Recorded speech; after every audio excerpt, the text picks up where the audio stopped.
Kabayan yang sedang duduk santai di teras rumah dengan ekspresi galau sambil memegang sandal ajaib. Pemirsa, pernah nggak ngalamin hal kayak gini? Sandal ajaib udah balik, tapi kok hidup malah tambah ribet? Oh no! Nih ya, tadi pagi saya dengar bisikan misterius dari sandal ini. Bukan tuyul lagi, tapi kayak ada rahasia besar. Apa sih sebenarnya yang terjadi? Yuk, kita mulai ceritanya. Suasana malam, Kabayan tertidur di saung. Sandalnya tiba-tiba mengeluarkan suara kecil. Kabayan, Kabayan, bangun, nih penting banget. Kabayan setengah bangun. Siapa itu? Jangan nakut-nakutin. Saya baru aja nyicil tidur. Saya ini sandalmu, dan saya perlu bantu kamu. Tuyul-tuyul itu nggak berhenti di sini. Mereka punya rencana besar buat ambil alih desa.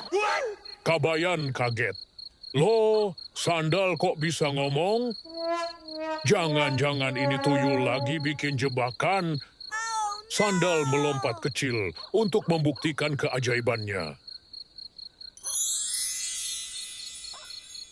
Bukan jebakan, ini beneran. Dengar, mereka punya bos besar.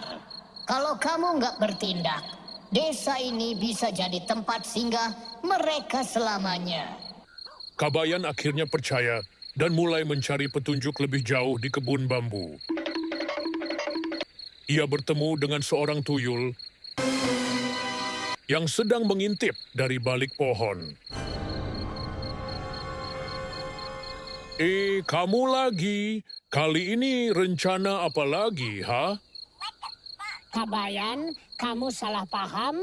Kami nggak semua nakal. Bos besar kami yang sebenarnya licik. Dia mau bikin desa ini jadi markas tuyul nasional. Pemirsa, ini gimana sih?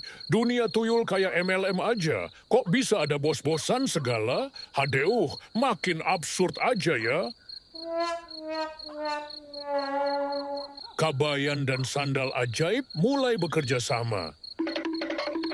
Mereka menyusun strategi untuk menghadapi bos besar tuyul di tempat persembunyiannya, sebuah gua di tengah hutan bambu. Dengar, Kabayan. Bos besar tuyul itu nggak bisa dikalahkan dengan kekerasan. Dia hanya takut sama kopi pahit yang panasnya pas. Kabayan kaget. Kopi pahit lagi? Serius nih, kenapa semua tuyul cinta kopi pahit? Mereka kerja di warung kopi, apa gimana? Pemirsa, menurut kalian, kopi pahit itu lebih enak atau lebih serem? Komentar di bawah, ya. Saya sambil mikir gimana cara bikin kopi pahit buat tuyul bos besar ini. Kabayan akhirnya sampai di gua tempat persembunyian bos besar tuyul. Bos besar itu muncul sebagai sosok tuyul raksasa dengan wajah sombong. Hahaha, Kabayan, kamu pikir bisa mengalahkanku hanya dengan sandal usang itu? Bukan sandal ini, bos tuyul, tapi kopi pahit spesial ala Kabayan. Kabayan mengeluarkan termos kecil yang berisi kopi pahit. Nice. Ia menuangkannya ke gelas kecil dan menyodorkannya ke bos tuyul. Ayo, kalau kamu berani, coba kopi ini. Bos tuyul mencium aroma kopi itu dan mulai gemetar. Ia mencoba meminum, tapi langsung berteriak. Ini terlalu pahit. Aku menyerah. Tapi tolong, tambahkan gula dikit dong. Bos tuyul akhirnya kabur, meninggalkan desa dalam damai. Tuyul-tuyul kecil lainnya berterima kasih kepada Kabayan karena telah menyelamatkan mereka dari kendali bos besar. Yoroshiku onegaishimasu. Kang Kabayan, terima kasih. Desa ini aman lagi. Tapi hati-hati, mungkin akan ada ancaman lain di masa depan. Pemirsa, begitulah ceritanya. Kalau ada tuyul, jangan langsung marah.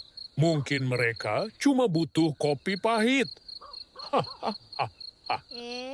Tapi kok saya punya firasat? Bakal ada masalah baru lagi. Tunggu aja cerita absurd selanjutnya. Pemirsa, kalau suka cerita ini, jangan lupa klik tombol like, share, dan subscribe ya. Nih ada pantun buat penutupnya. Sandal ajaib punya cerita melawan tuyul di desa kita.